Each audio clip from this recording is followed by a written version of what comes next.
गणेश जी को हाथी का सिर कैसे मिला, एक रहस्यमयी और भावनात्मक कथा। रात का समय था। हिमालय की ऊंची चोटियों पर चांदनी ऐसे बिखरी हुई थी मानो स्वयं देवता धरती पर उतर आए हों। चारों ओर बर्फ से ढकी पहाड़ियां, ठंडी हवाओं की सरसराहट और कैलाश पर्वत पर गूंजता हुआ दिव्य ओम। वहीं कैलाश के मध्य विराजमान थे देवों के देव महादेव और उनकी अर्धांगिनी माता पार्वती। लेकिन उस दिन माता पार्वती के मन में एक अलग ही भावना चल रही थी। वे सोच रही थीं, कैलाश में शिवजी के गण हैं, नंदी है, असंख्य देवता है, लेकिन मेरा अपना कोई पुत्र नहीं जो केवल मेरा हो, जो मेरी रक्षा करे, जो मेरे प्रेम का प्रतीक बने। यही सोचते सोचते माता पार्वती ने एक अद्भुत निर्णय लिया। माता पार्वती स्नान की तैयारी कर रही थी। उन्होंने अपने शरीर पर हल्दी और चंदन का उपटन लगाया। जब वह उपटन उतरा तो माता ने उसे अपने हाथों में लिया। धीरे धीरे उन्होंने उस उपटन से एक छोटे बालक की आकृति बनाई। उसके सुंदर नेत्र, गोल चेहरा और मासूम मुस्कान देखकर ऐसा लग रहा था मानो स्वयं प्रेम ने रूप ले लिया हो। फिर माता पार्वती ने अपनी दिव्य शक्ति से उसमें प्राण फूंक दिए। अचानक वह मिट्टी का बालक जीवित हो उठा। उसने आंखें खोली और पहली बार माँ कहा। यह सुनते ही माता पार्वती की आंखों में आंसू आ गए। उन्होंने उसे गले लगाया और कहा, तुम मेरे पुत्र हो, आज से तुम्हारा नाम होगा गणेश। उस दिन कैलाश में पहली बार एक माँ ने अपने पुत्र को जन्म दिया था। कुछ समय बाद माता पार्वती स्नान करने जाने लगीं।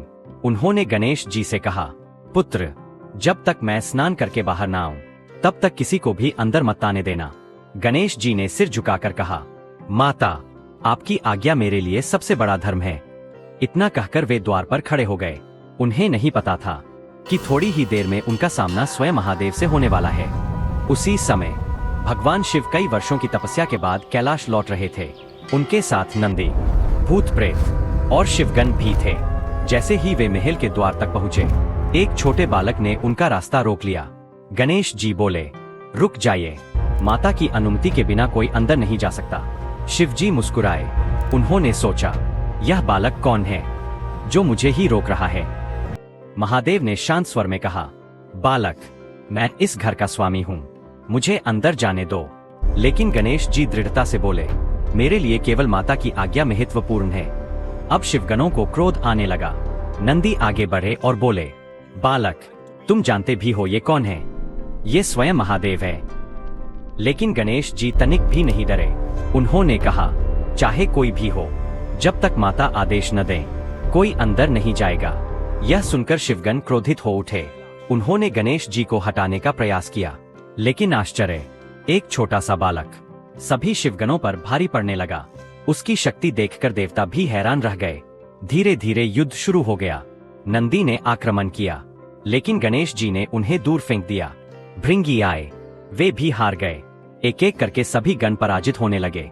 देवताओं ने पहली बार किसी बालक में इतनी अद्भुत शक्ति देखी थी। देवर्षि नारद भी वहां पहुंचे। उन्होंने मन ही मन सोचा, यह कोई साधारण बालक नहीं। उधर माता पार्वती ध्यान में थीं। उन्हें बाहर हो रही घटना का आभास नहीं था। जब सभी गण हार गए, तब भगवान शिव स्वयं आगे बढ़े। उन्होंने अंतिम बार समझाया, बालक, मुझे अंदर जाने दो। लेकिन गणेश जी अपने स्थान से नहीं हटे। अब महादेव का क्रोध बढ़ने लगा। पूरा कैलाश कांप उठा। आकाश में बिजली चमकने लगी, हवाएं तेज हो गईं। देवता डर गए, क्योंकि अब युद्ध होने वाला था, पिता और पुत्र के बीच। हालांकि दोनों एक दूसरे को पहचानते तक नहीं थे। गणेश जी ने अपनी गदा उठाई, शिवजी ने त्रिशूल संभाला। दोनों के बीच ऐसा युद्ध शुरू हुआ जिससे तीनों लोग कांप उठे। गणेश जी बार बार शिवगणों को पीछे धकेल देते। उनकी वीरता देखकर देवता भी आश्चर्य में पड़ गए। लेकिन अंततः भगवान शिव ने क्रोधित होकर अपना त्रिशूल चलाया और अगले ही क्षण गणेश जी का सिर उनके धड़ से अलग हो गया। पूरा कैलाश शांत हो गया। हवाएं रुक गईं। देवता स्तब्ध रह गए। जब माता पार्वती बाहर आईं, उन्होंने अपने पुत्र को भूमि पर पड़ा देखा। उनका हृदय टूट गया। धीरे धीरे उनका दुहक क्रोध में बदलने लगा। उन्होंने अपना भयंकर शक्ति रूप धारण कर लिया। उनकी आंखों से अग्नि निकलने लगी। उन्होंने कहा, यदि मेरे पुत्र को जीवित नहीं किया गया तो मैं पूरी सृष्टि का विनाश कर दूंगी। उनके क्रोध से पृथ्वी कांपने लगी, समुद्र उफान मारने लगे। देवता भयभीत हो गए। तब सभी देवता भगवान शिव के पास पहुँचे। उन्होंने कहा, प्रभु, कुछ कीजिए, वरना सृष्टि नष्ट हो जाएगी। तब भगवान शिव को अपनी भूल का एहसास हुआ।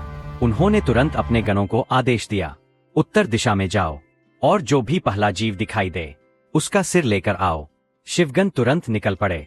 वे जंगलों से गुजरे, नदियां पार कीं, पहाड़ चढ़े। कुछ दूर जाने पर उन्हें एक विशाल हाथी दिखाई दिया। वह शांत था, उसके चेहरे पर अद्भुत तेज था। कहा जाता है वह कोई साधारण हाथी नहीं था, उसमें दिव्य ऊर्जा थी। शिवगण उसका सिर लेकर कैलाश लौट आए। भगवान शिव ने उस हाथी के सिर को बालक के धड़ से जोड़ दिया। फिर उन्होंने अपनी दिव्य शक्ति से उसमें प्राण फूंके। कुछ ही क्षणों बाद बालक की उंगलियां हिलने लगी। धीरे धीरे उसने आंखें खोली। माता पार्वती खुशी से रो पड़ी। पूरा कैलाश जय गणेशा के जयकारों से गूंज उठा। तब भगवान शिव ने कहा, आज से गणेश सभी देवताओं में प्रथम पूज्य होंगे। किसी भी शुभ कार्य से पहले इनकी पूजा की जाएगी। भगवान विष्णु ने उन्हें बुद्धि का देवता कहा। माता सरस्वती ने उन्हें ज्ञान का आशीर्वाद दिया और माता लक्ष्मी ने कहा, जहाँ गणेश होंगे वहाँ सुख और समृद्धि भी होगा। हाथी का सिर ही क्यों? हाथी केवल शक्ति का प्रतीक नहीं बल्कि बुद्धि और धैर्य का भी प्रतीक है।